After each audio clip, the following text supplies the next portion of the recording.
DSC నిర్వహణలో అవకతవకలు జరిగాయని వైసీపీ విద్యార్థి విభాగం ఆందోళన చేపట్టింది. నెల్లూరు విఆర్ కళాశాల సెంటర్లో ధర్నా నిర్వహించారు. ఈ సందర్భంగా రాస్తా రోకో చేశారు. విద్యార్థి విభాగం నేతలను పోలీసులు రాస్తా రోకో నుంచి తొలగించారు. ఈ కార్యక్రమానికి ముఖ్య అతిథిగా మాజీ మంత్రి కాకాని గోవర్ధన్ రెడ్డి హాజరయ్యారు. డిఎస్సిలో అక్రమాలు జరిగాయని, పేపర్ లీకేజ్ జరిగిందని, వెంటనే డిఎస్సిని మరోసారి నిర్వహించాలని వారు డిమాండ్ చేశారు.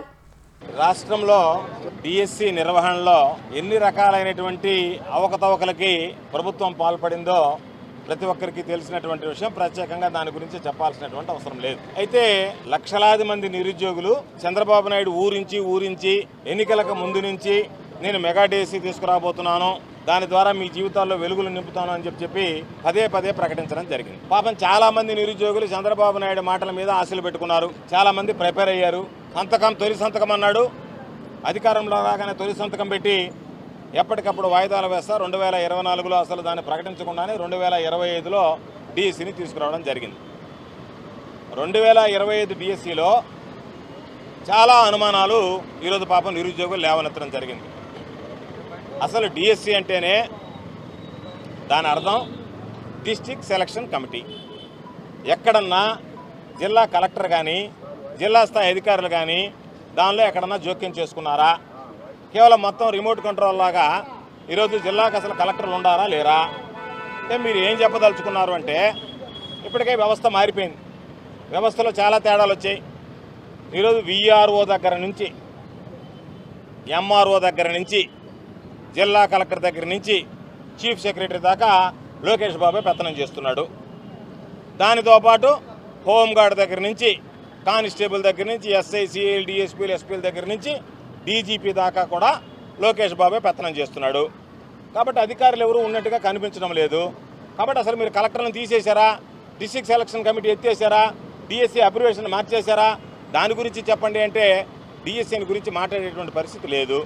ఈరోజు మీరు చేస్తున్నదల్లా దానిలో జరిగినటువంటి అవకతవకలు ఈ విధంగా జరిగాయి, మీకు చిత్తశుద్ధి ఉంటే సిబిఐ విచారణ చేయించండి అని చెప్పి ఈరోజు విద్యార్థులుగా ఉన్నటువంటి వాళ్ళు వైఎస్ఆర్ కాంగ్రెస్ పార్టీ విద్యార్థి విభాగం మిమ్మల్ని ఏమైనా గొడవలు చేశారా? ఎవరి మీద దాడులు చేశారా? ఇంకేదన్నా అక్కడ చేయరానటువంటి పనులు ఏదైనా చేశారా? మహనీయుడు బిఆర్ అంబేద్కర్ విగ్రహం దగ్గర నిరసన తెలియజేస్తే ఆ నిరసన తెలియదాన్ని తప్పుపడుతూ అసలు మీకు నిరసన తెలియజేసే హక్కు లేదన్నట్టుగా ఈరోజు ఏదో బ్రిటిష్ పాలకుల్లాగానో లేకపోతే ఎమర్జెన్సీలో రోజుల్లాగానో వాళ్ళని తీసుకొచ్చి పోలీస్ స్టేషన్లో వేయడం అనేటువంటిది, పోలీసులు బలవంతంగా వాళ్ళని తరలించడం అనేటువంటిది దుర్మార్గం అనేటువంటి విషయం. కాబట్టి మేము ఖచ్చితంగా మాకు కొన్ని అనుమానాలు ఉన్నాయి. ఆ అనుమానాలను నివృత్తి చేయాల్సినటువంటి బాధ్యత ప్రభుత్వం మీద ఉంది. చంద్రబాబు నాయుడు దుర్మార్గమైనటువంటి ఆలోచన, ఈరోజు చదువు సంధ్య లేనటువంటి వాడిని లోకేష్ అనేటువంటి వ్యక్తిని తీసుకొచ్చి ఒక విద్యాశాఖ మంత్రిగా చేసి మానవ వనరుల శాఖ తనకు అప్పచెప్పాడంటేనే చంద్రబాబు నాయుడుకి ఈ సమాజం పట్ల ఎంత చిన్న చూపు ఉంది, ఈ సమాజం పట్ల ఎంత నిర్లక్ష్యం ఉంది. ఒక విద్యాశాఖ మంత్రిగా వ్యవహరించాల్సినటువంటి వాడు, ఉండవలసినటువంటి వాడు, ఉండాల్సినటువంటి తీరు ఏమిటంటే హుందాగా వ్యవహరించగలగాల, దాని గురించి సమగ్రమైనటువంటి అవగాహన ఉండాలి, పరిణితి చెందినటువంటి రాజకీయ నాయకుడు ఉండాలి. నువ్వు చదివిన చదువులు ఎట్లాంటివి, నీవు జైలు ఇతర దేశాల్లో నువ్వు వెలగబెట్టినటువంటి రాజకార్యాలు ఎట్లాంటివి, ఏ రోజైనా నువ్వు చదివావా? కాపీ కొట్టకుండా చదవలేనటువంటి వాడివి, చదువు సంధ్య లేనటువంటి వాడిని తీసుకొచ్చి నిన్ను విద్యాశాఖ మంత్రిగా చేస్తే ఈ సమాజం భవిష్యత్తు, సమాజంలో పరిణామాలు ఏ విధంగా ఉంటాయనేటువంటి దానికి ఇది ఒక ఉదాహరణ అని చెప్పి ఈ సందర్భంగా తెలియజేస్తున్నాను. మీరు జరిపినటువంటి వాటిలో అనేక అవకతవకలు ఉన్నాయి. దానికి సంబంధించినటువంటి కన్వీనర్ని మధ్యలో అర్ధాంతరంగా ఎందుకు మార్చేశారు? మార్చవలసినటువంటి అవసరం మీకు ఏమొచ్చింది? దానితో పాటు ఉన్నటువంటి ఇంతమంది ఉద్యోగులుంటే ఆ ఉద్యోగులందరినీ పక్కన పెట్టి తాత్కాలిక ఉద్యోగుల చేత ఎందుకు విధులు నిర్వహించారు? ఆ తాత్కాలిక ఉద్యోగుల్లో ఎవడైతే ఆ క్వశ్చన్ పేపర్ అప్లోడ్ చేశాడో ఆ అప్లోడ్ చేసినటువంటి వ్యక్తి జిల్లాకు ప్రథమ స్థానంలో వచ్చాడు, రాష్ట్రంలో ర్యాంక్ వచ్చింది. ఆ వ్యక్తికి సంబంధించినటువంటి వివరాలు మీరు ఎందుకు వెబ్సైట్లో నుంచి తొలగించారు? కాబట్టి అనేక రకాలైనటువంటి అనుమానాలు. ఎక్కడైనా సరే రాసిన ప్రతి ఒక్కడికి మార్కులు వస్తాయి, లేదా 0 వచ్చినా సరే ఎంతమంది అభ్యర్థులు అయితే పరీక్ష రాశారో వాళ్ళకి సంబంధించినటువంటి మెరిట్ లిస్ట్ జాబితా మీరు ప్రచురించాలా. అటువంటిది ఏమీ ప్రచురించకుండా వెబ్సైట్లో పెట్టి 24 గంటల లోపల దాన్ని తొలగించేసి మీ ఇష్ట ప్రకారం ఎస్ఎంఎస్లు ఇచ్చి, అయ్యా నాకు ఉద్యోగం వచ్చింది అని ఎస్ఎంఎస్ వచ్చిందని అక్కడికి పోతే మేము టెస్ట్ ఎస్ఎంఎస్లు ఇచ్చాం, నీకు ఉద్యోగం రాలేదని చెప్పి మీ సెలెక్టెడ్ ప్రాసెస్లో ఇది ప్రభుత్వం ఇచ్చినటువంటి ఉద్యోగాల్లాగా లేవు. మీరు ఎన్టీఆర్ ట్రస్ట్ భవన్లో మీకు అనుకూలమైనటువంటి వాళ్ళు కావాలంటే ఎన్టీఆర్ ట్రస్ట్ భవన్లో మీరు ఏ విధంగా మీ ఉద్యోగులను నియమించుకుంటారో ఆ విధంగా ఉపాధ్యాయులు నియమించేటువంటి ఒక దుర్మార్గమైనటువంటి చర్యకు మీరు పూనుకున్నారు. కాబట్టి దాని మీద వైఎస్ఆర్ కాంగ్రెస్ పార్టీకి ఈరోజు అనుమానాలు ఉన్నాయి. మీరు మెరిట్ లిస్ట్ ఎందుకైతే చేశారు? డిఎస్సీని ఎందుకు పరిగణలోకి తీసుకోలేదు, అసలు డిస్ట్రిక్ట్ లెవెల్ సెలక్షన్ కమిటీని మీరు ఎందుకు మినహాయింపునిచ్చారు, దానికి సంబంధించి మీరు ఎందుకు లేకుండా అంతా మీరే ఎందుకు వ్యవహరించారు, దానికని మా ఎమ్మెల్యేలు ఎమ్మెల్సీలు వెళ్తే అక్కడ గొడవ పడతారు. దానికి సంబంధించి సమాధానం ఎవరు? కమిషనర్ గారు రారు, వచ్చినా నేను మీకు సమాధానం చెప్పాల్సినటువంటి అవసరం లేదంటారు. దాంతోపాటు అన్యాయం జరిగింది, లక్షల మంది నిరుద్యోగుల ఆశల మీద నీళ్లు చల్లారని చెప్పి వాళ్ళు కోర్టుకు వెళ్తుంటే మీరు కోర్టుకు వెళ్తారని చెప్పి వాళ్ళని బెదిరిస్తారు. కాబట్టి వాటి అన్నిటి మీద నిరసన తెలియజేసేటువంటి హక్కు ప్రతి ఒక్కరికి ఉంది. దానిలో పాపం విద్యార్థులుగా ఉన్నటువంటి విద్యార్థి విభాగం ఈరోజు చదువుకున్నటువంటి వాళ్ళకి అన్యాయం జరిగిందని చెప్పి సోదరుడు ఆశ్రిత ఆధ్వర్యంలో నెల్లూరు జిల్లాకు సంబంధించినటువంటి విద్యార్థి విభాగ అధ్యక్షుల్లో మొదలు పెట్టగానే ఒక పక్క వాళ్ళు వస్తూ ఉంటేనే ఒక పక్క పోలీసులు తీసుకొచ్చి పోలీస్ స్టేషన్కి తరలించి వాళ్ళ దగ్గర కేసులు నమోదు చేస్తాం, సంతకాలు పెడతామని భయపడ్డాం. కాబట్టి విద్యార్థి విభాగం కానీ ఏ విభాగమైనా వైఎస్ఆర్ కాంగ్రెస్ పార్టీ భయపడదు. జగన్మోహన్ రెడ్డి గారి నాయకత్వంలో పనిచేసినటువంటి వాళ్ళం, జగన్మోహన్ రెడ్డి గారి వారసత్వంగా మాకు వచ్చినటువంటి గుండె ధైర్యం. కాబట్టి ఖచ్చితంగా జగన్మోహన్ రెడ్డి గారు ఈరోజు ఏదైతే మీరు అన్యాయాలకు పాల్పడ్డారో దాని మీద ఖచ్చితంగా ఇప్పటికే ఒక స్పష్టమైనటువంటి ఆయన ఒక అవగాహన కుదుర్చుకోవడం, ఆ అవగాహనలో భాగంగా ఆయన ఇప్పటికే స్పష్టం చేయడం జరిగింది. అనేక వేదికల మీద ఎక్స్ దగ్గర నుంచి అనేక వేదికలు ఆయన స్పష్టంగా చెప్పాడు. ఇది ఎంతోమంది లక్షల మంది నిరుద్యోగుల ఆశల మీద నీళ్లు చల్లారు, వాళ్ళకు ద్రోహం చేశారు, వాళ్ళకి అన్యాయం చేశారు, స్కాములకు పాల్పడ్డారు. కాబట్టి ఇటువంటి నేపథ్యంలో అది పారదర్శకంగా జరగాలి అంటే దాని మీద ఎవరెవరు లోటుపాట్లు ఉండే సిబిఐ విచారణ జరపండి. ఈరోజు దానిలో 15 లక్షల రూపాయలు ఇస్తే నేను ఉద్యోగం ఇస్తాననేటువంటి ఆడియో బయటపడింది. ఆ ఆడియో మీరు ఎందుకు చర్యలు తీసుకోరు? ఆ ఆడియోలో మాట్లాడినటువంటి వాళ్ళు, తప్పు చేసినటువంటి వాళ్ళు ఎందుకు పోలీస్ స్టేషన్లో పెట్టరు? ఎవడైతే దానికి సంబంధించి మీరు చేసినటువంటి తప్పుల్ని ఎత్తి చూపుతూ దాని మీద నిరసన వ్యక్తం చేస్తే పిల్లల్ని తీసుకెళ్ళి విద్యార్థులను తీసుకెళ్ళి మీరు పోలీస్ స్టేషన్లో వేస్తారా? పోలీస్ స్టేషన్లో వేసి పోలీస్ కేసులు పెడితే పిల్లకాయలు వెనక్కి వెళ్ళిపోతారా, ఇంక నిరసనలో పాల్గొంటారని చెప్పి భయపిస్తారా? కాబట్టి మీ బెదిరింపులకు భయపడేటువంటి వాళ్ళు ఎవరో లేవు.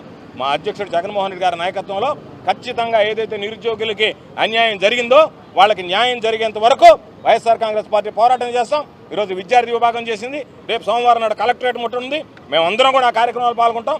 ఈరోజు పిల్లలు చేస్తున్నారు అంటే మేము రాలేదు, పిల్లల్ని తీసుకొచ్చి లోపలేసారంటే వచ్చాం.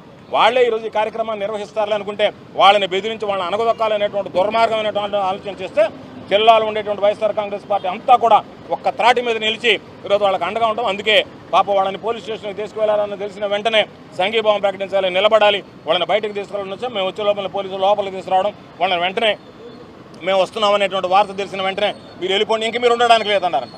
ముందేమో మీరు బయట ఉండడానికి లేదు, లోపలికి రావాలన్నారు. మేము వస్తున్నామని తెలిసి మీరు లోపల ఉండడానికి లేదు, బయటకు వెళ్ళిపోవాలన్నారు. కాబట్టి మీ ఇష్ట ప్రకారం నడవదు.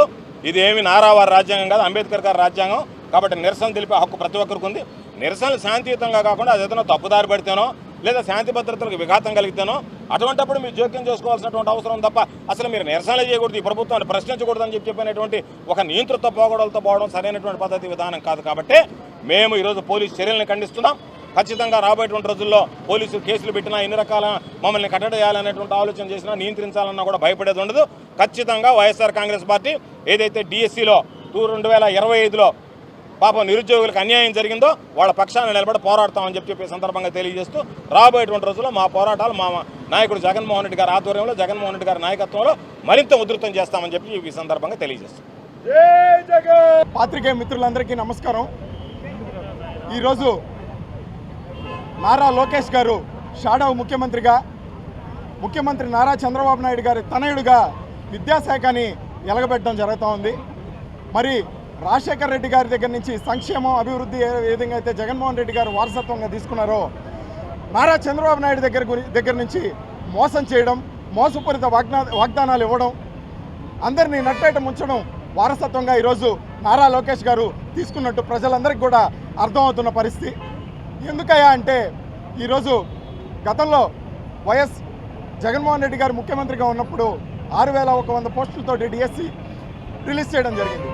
మరి ఆనాడు మీరు ఎలక్షన్స్ టైంలో అనేకమైనటువంటి మోసపూరిత వాగ్దానాలు ఇచ్చి ఈ డిఎస్సి కరెక్ట్ కాదని చెప్పేసి ఈ డిఎస్సిని ఒక దొంగ జీవో తీసుకొచ్చి రద్దు చేసి ఈరోజు మెగా డిఎస్సి అనే పేరుతోటి యువకుల్ని కావచ్చు, అదేవిధంగా నిరుద్యోగుల్ని కావచ్చు మోసపూరిత వాగ్దానాలు ఇచ్చి వాళ్ళని మోసం చేసి ఈరోజు వాళ్ళని నట్టేట ముంచి ఆ మెగా డిఎస్సి అనేది కండక్ట్ చేయడం జరిగింది. పోనీ కండక్ట్ చేశారు, ఏ విధంగా అయినా సరే పోస్టులు అలాట్ చేస్తారా అనుకుంటే అది లేదు. వారి దగ్గర ఎగ్జామినేషన్ డిపార్ట్మెంట్లో పనిచేస్తున్నటువంటి నవీన్ అనే అతనికి, అది కూడా ఒక అవుట్సోర్సింగ్ ఉద్యోగి, అతనికి ఈరోజు డిఎస్సిలో ఫస్ట్ ర్యాంక్ రావడం జరిగింది. అది ఎక్కడా కూడా వెల్లడించలేదు. ప్రైమరీ మొదటిగా వచ్చిన ర్యాంకులు ఎక్కడ కూడా రిలీజ్ చేయని పరిస్థితి. ఎందుకంటే వీళ్ళు 15 లక్షల రూపాయలు వేలంపాట వేసుకొని ఈ ఉద్యోగాల్ని వేలంపాట్లో నిరుద్యోగుల బతుకుల్ని రోడ్డు మీదకి లాగి వేలంపాట్లేసి ఈరోజు ఆ నిరుద్యోగుల్ని నట్టేడు ముంచడం జరిగింది. స్పోర్ట్స్ కోటాలో ఎక్కడైనా స్పోర్ట్స్ ఆడిన వాళ్ళకి లేదా స్పోర్ట్స్లో మంచి ప్రావీణ్యం ఉన్న వాళ్ళకి పోస్టులు ఇవ్వడం జరుగుతుంది. మరి ఈరోజు అదే స్పోర్ట్స్ కోటాలో టెట్ క్వాలిఫై కాని వాళ్ళని, బీఈడీ క్వాలిఫై కాని వాళ్ళకి ఏ విధంగా పోస్టులు వచ్చాయో ఈరోజు నారా లోకేష్ గారు ప్రజలందరికీ కూడా చెప్పాల్సిన పరిస్థితి. 16,347 పోస్టులు రిలీజ్ చేస్తే అందులో ప్లేస్మెంట్ చేసింది కేవలం 15,900 పోస్టులు. కొరవాళ్ళ పరిస్థితి ఏంటి? ఈరోజు వారి సమయాన్ని, వారి వయస్సుని, వారి యొక్క ఫ్యూచర్ని తాకట్టు పెట్టి విద్యార్థులు కావచ్చు, నిరుద్యోగులు కావచ్చు, ఈరోజు సంవత్సరాలకు తరబడి ఇన్స్టిట్యూట్ల చుట్టూ తిరిగి రూముల్లో ఉంటా 20 మంది 30 మంది ఒక రూమ్లో ఉంటా ఈరోజు వాళ్ళ జీవితాన్ని తాకట్టు పెట్టుకొని వాళ్ళు ఏదో మాకు ఈ ఉద్యోగం వస్తే మా జీవితం బాగుపడుతుందనే ఆశలతో ఉన్నారు. మరి వాళ్ళందరినీ కూడా ఈరోజు రోడ్డు మీదకి తీసుకొచ్చి ఈ విధంగా వేలంపాటల ప్రక్రియ పెట్టి ఉద్యోగాలను అమ్ముకుంటున్నారంటే ఇంతకంటే సిగ్గుచేటు ఈ ప్రభుత్వానికి ఇంకోటి ఉండదు. వైఎస్ఆర్ విద్యార్థి విభాగం తరఫున మేము ఈ మంత్రివర్గం నుంచి నారా లోకేష్ గారిని ఒక అన్ఫిట్ మంత్రిగా, ఒక యూజ్లెస్ మంత్రిగా ఈరోజు అతన్ని బర్తరఫ్ చేయాలని చెప్పేసి మేము డిమాండ్ చేస్తూ ఉన్నాం.